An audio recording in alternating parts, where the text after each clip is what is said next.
நான் பிஸ்னஸ் ஆரம்பிச்சதுக்கப்புறம் ஒரு பெரிய தப்பு பண்ணிட்டேங்க.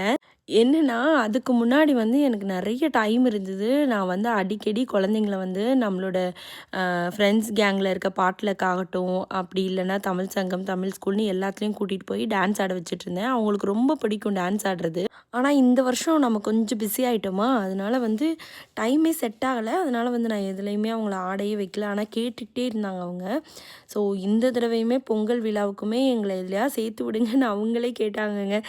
அதுக்கப்புறம் தான் சரி ஓகே நம்ம இப்படி இருக்கக்கூடாது. அ நம்ம வந்து கொஞ்சம் இந்த விஷயத்துக்கு டைம் நெறைய ஸ்பெண்ட் பண்ணணும். ஏன்னா, அவங்களுக்கு நல்ல ஆர்வம் இருக்குன்னு சொல்லிட்டு சைன் அப் பண்ணியாச்சு.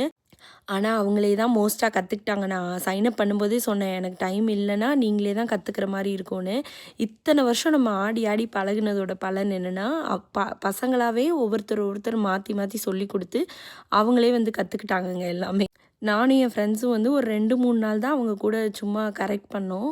மத்தபடி எங்கள ப்ரவுடா ஃபீல் பண்ற அளவுக்கு அவ்ளோ சூப்பரா ஆடியிருந்தாங்க.